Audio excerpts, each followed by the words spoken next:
Hello students, today we are going to start the second part of poems by Blake.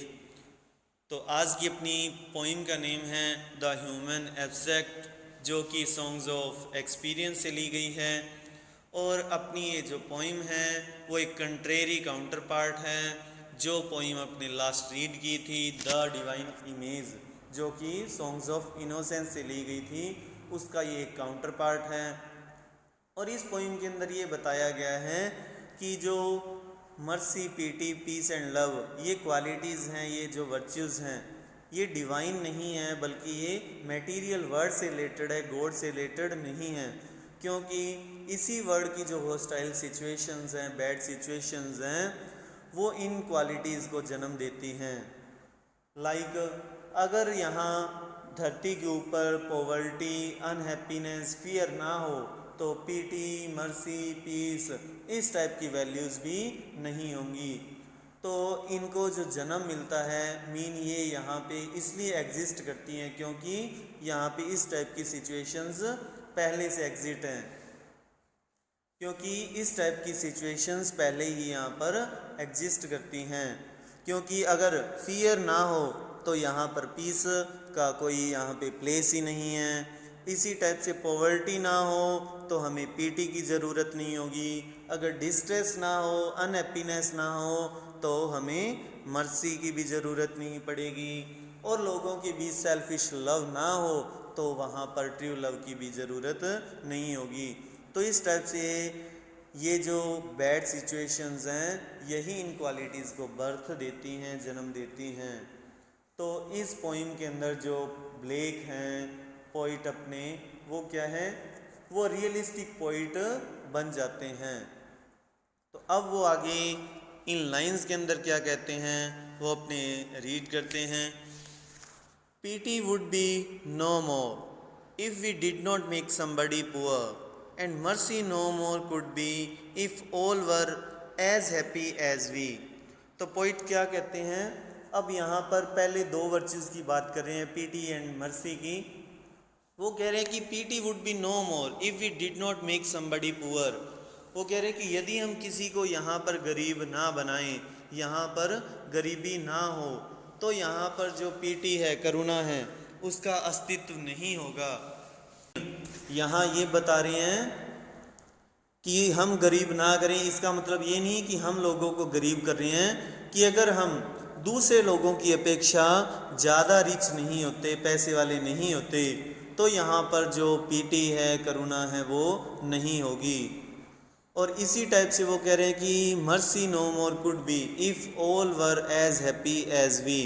और यदि यहाँ पर सभी लोग खुश हो जाएं, संसार के अंदर सभी खुश रहें जितने की हम हैं, मीन यहाँ पर खुशी आ जाए, तो वहाँ पर क्या है, मर्सी की ज़रूरत नहीं पड़ेगी, मीन वहाँ पर दया नहीं होगी। तो अब ये पोइट इन लाइंस के अंदर क्या कह रहे हैं कि यदि अपनी वर्ड से पॉवर्टी को ख़त्म कर दें और लोग सभी खुश हो जाएं, हैप्पीनेस हो सभी लोगों में, तो करुणा और दया का यहाँ पे कोई भी एग्जिस्टेंस नहीं होगा, उनका अस्तित्व भी नहीं होगा, क्योंकि उनकी ज़रूरत इन्हीं वजह से पड़ रही है। अगर ये ख़त्म कर दें तो उनकी ज़रूरत नहीं होगी। नेक्स्ट वो क्या कहते हैं, and mutual fear brings peace till the selfish love increase, then cruelty needs a snare and spreads his baits with care. तो अब पोइट क्या कह रहे हैं कि हमारा जो म्यूचुअल फियर है, मीन पारस्परिक आपसी, हमारा जो आपसी जो डर है, पारस्परिक जो डर है, उस वजह से क्या होता है, शांति आती है। मीन पारस्परिक ये जो डर है वही शांति को जन्म देता है। कि अगर जैसे कि अपने ह्यूमन बीइंग्स हैं तो सोसाइटी के अंदर रहते हैं, हम सभी सोशल एनिमल हैं, तो सामाजिक प्राणी, इसलिए समाज के अंदर सभी लोग क्या करते हैं, एक दूसरे से डरते हैं कि कोई गलत काम ना हो जाए। और इसी डर की वजह से क्या होता है, समाज के अंदर यहाँ धरती के ऊपर मीन शांति बनी रहती है। तो वो यही कह रहे हैं कि ये जो अपना पारस्परिक जो डर है, यही क्या करता है, शांति को जन्म देता है। और आगे वो क्या कह रहे हैं till the selfish love increase. और ये जो यहाँ पर शांति है वो कब तक बनी रहती है? Till the selfish love increase, जब तक कि जो सेल्फिश स्वार्थी जो प्रेम है वो समाज के अंदर ना बढ़ जाए। मीन लोगों के अंदर सेल्फिशनेस बढ़ने तक यहाँ पर क्या रहती है? शांति बनी रहती है। तो इसलिए शांति की आवश्यकता, शांति का जन्म, शांति का जो अस्तित्व है वो तभी तक रहता है जब तक कि ये जो सेल्फिश लव बढ़ता रहता है। अगर वो ना हो तो यहाँ पर क्या है? शांति बनी रहेगी। तो अब आगे वो क्या कह रहे हैं कि इन वर्च्यूज़ के बाद वो कह रहे हैं कि जो क्रूअल्टी है नीड्स अ स्नेयर। नीड का मीन होता है बुनना, वीव, और स्नेयर मीन होता है जाल, ट्रैप। तो क्रूअल्टी क्या करती है? वो एक जाल बुनती है।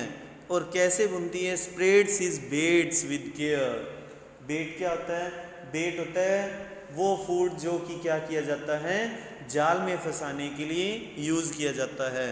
तो एक टाइप से चारा, जो भी लालच है वो क्या है? बेट होता है। तो कि अपने प्रे को अट्रैक्ट करने के लिए जो भी फूड यूज़ किया जाता है उसे बेट्स बोलते हैं। कि जो क्रूअल्टी है वो अपना जो स्नेयर है, जो जाल है, वो क्या करती है? विद केयर, बहुत ज़्यादा केयर के साथ, सावधानी के साथ वो बुनती है और हमारे लिए क्या करती है? प्रलोभन, लालच या चारा डालती है। कि मीन ये हमें फंसाने के लिए क्या करती है? ये चारा डालती है कि हम कोई ना कोई ऐसा काम करें जिस वजह से क्या हो जाए?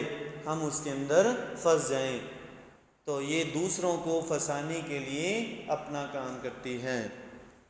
तो इस टाइप से जो पोइट हैं इन 2 पैराग्राफ्स के अंदर वो पहले 4 वर्च्यूज़ की बात करते हैं। वो यहाँ बता रहे हैं कि किस टाइप से जो क्रूअल्टी है वो यहाँ पर वर्क करती है।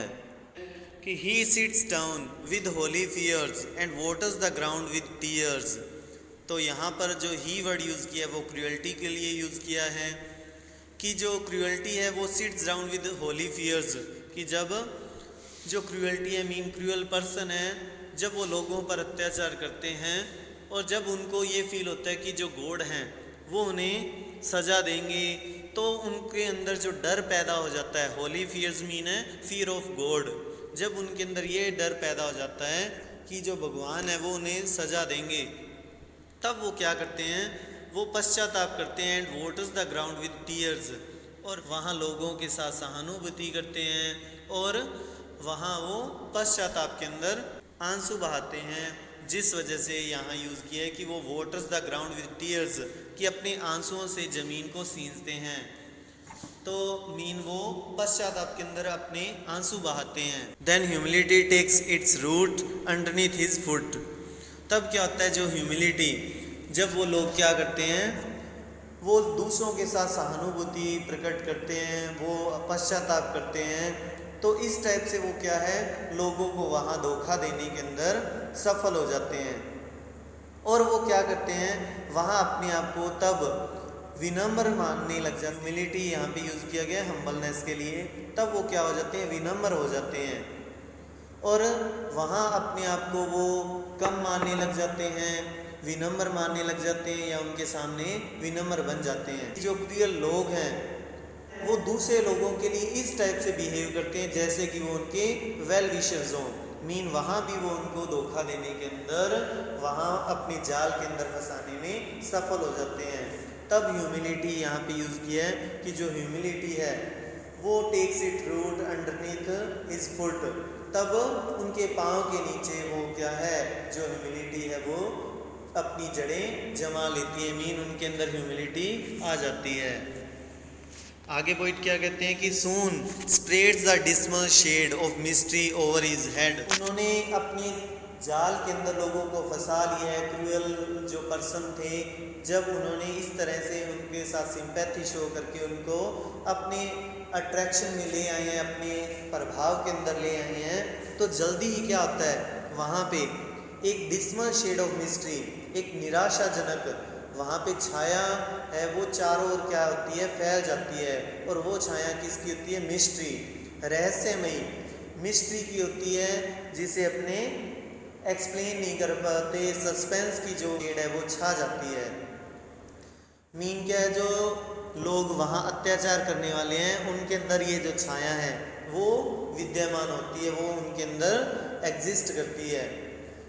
तो तब क्या होता है, caterpillar and fly feed on the mystery, और इसी मिस्ट्री के ऊपर जो ये मिस्ट्री का पेड़ है, जो dismal shade of mystery mean mystery रूपी ये जो पेड़ है, इस पेड़ के ऊपर क्या होता है, जो कैटरपिलर और फ्लाई, यहाँ पे ये वाइसेस की बात की है, बुराइयों की, दुर्गुणों की, कि ये जैसे कि ये पेड़ों को खा जाते हैं, पेड़ की पत्तियों को खाते हैं, नष्ट करते हैं, वैसे ही ये जो यहाँ पे बताया है कि जो रिलीजियस फॉल्स पीपल हैं वो लोगों को धोखा देते हैं, वो ठगते हैं। तो यहाँ पे इसीलिए यहाँ पे यूज़ किया है कि कैटरपिलर और जो फ्लाई है वो इसके ऊपर क्या करते हैं, फीड ऑन, पलते हैं, वो इसको अपना खाना बनाते हैं, इसी मिस्ट्री को मीन इसी रहस्य को।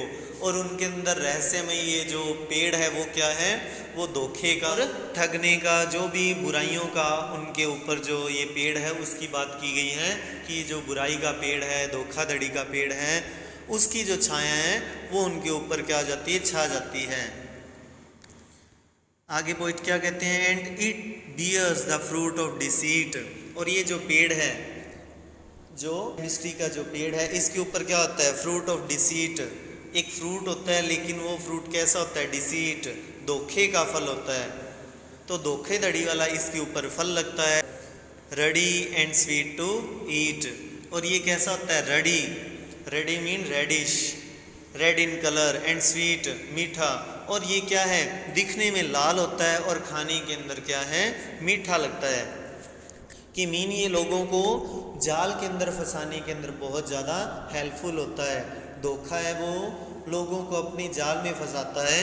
And the raven his nest has made in its thickest shade, और फिर बात की गई है रेवन की, रेवन यहाँ पे यूज़ किया है बुराई के रूप में, मीन यहाँ पे जो सैटन ऑफ हेवन था उसके लिए यूज़ किया है कि जो शैतान था वो क्या करता है, और वैसे रेवन होता है, एक सिक्रो होता है ब्लैक कलर का, वैसे ही एक टाइप का बर्ड है लेकिन वो उससे बड़ा होता है।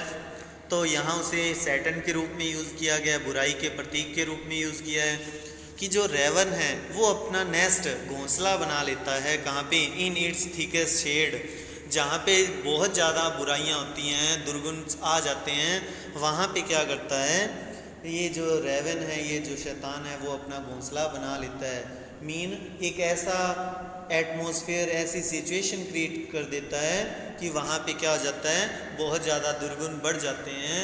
और बाकी पॉइंट क्या कहते हैं, the gods of earth and sea sought through nature to find this tree, but their search was all in vain, there grows one in the human brain. तो आगे क्या कहते हैं कि कवि क्या कह रहा है कि इस पृथ्वी के ऊपर और समुद्र के ऊपर जो भी देवी देवता है, जो भी गॉड है, सभी ने क्या किया है, इस मिस्ट्री रूपी पेड़ को ढूंढने की कोशिश की है, इस पेड़ को फाइंड करने के लिए सॉर्ट यहाँ पे यूज़ किया है, सी की सेकंड फॉर्म, जिसका मीन होता है तलाश करना, खोजना। तो उन्होंने क्या किया, इस पेड़ की खोज की है, उनको नेचर के अंदर ढूंढने की कोशिश की है, लेकिन their search was all in vain, लेकिन उनकी जो खोज है वो क्या है, वेन, यूजलेस, व्यर्थ हो गई, मीन उन्हें ये पेड़ कहीं भी नहीं मिला।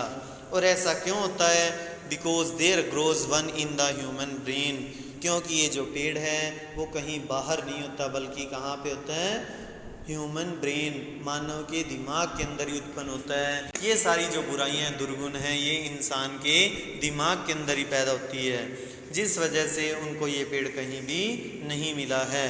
तो इस टाइप से जो पोइट है वो यहाँ पर इस पोइम के अंदर जो ट्रेडिशनल वैल्यूज़ हैं, वर्च्यूज़ हैं, उनको यहाँ पर क्रिटिसाइज़ करता है, उनकी आलोचना करता है, और ये बताता है कि ये जो सारे वर्च्यूज़ हैं ये सफरिंग्स ऑफ ह्यूमन बीइंग से ही जुड़े हुए हैं, उसी वजह से ये यहाँ पर विद्यमान हैं। आई होप आपको ये पोइम अच्छे से समझ आ गई होगी। आज के लिए इतना ही। Thank you, have a nice day.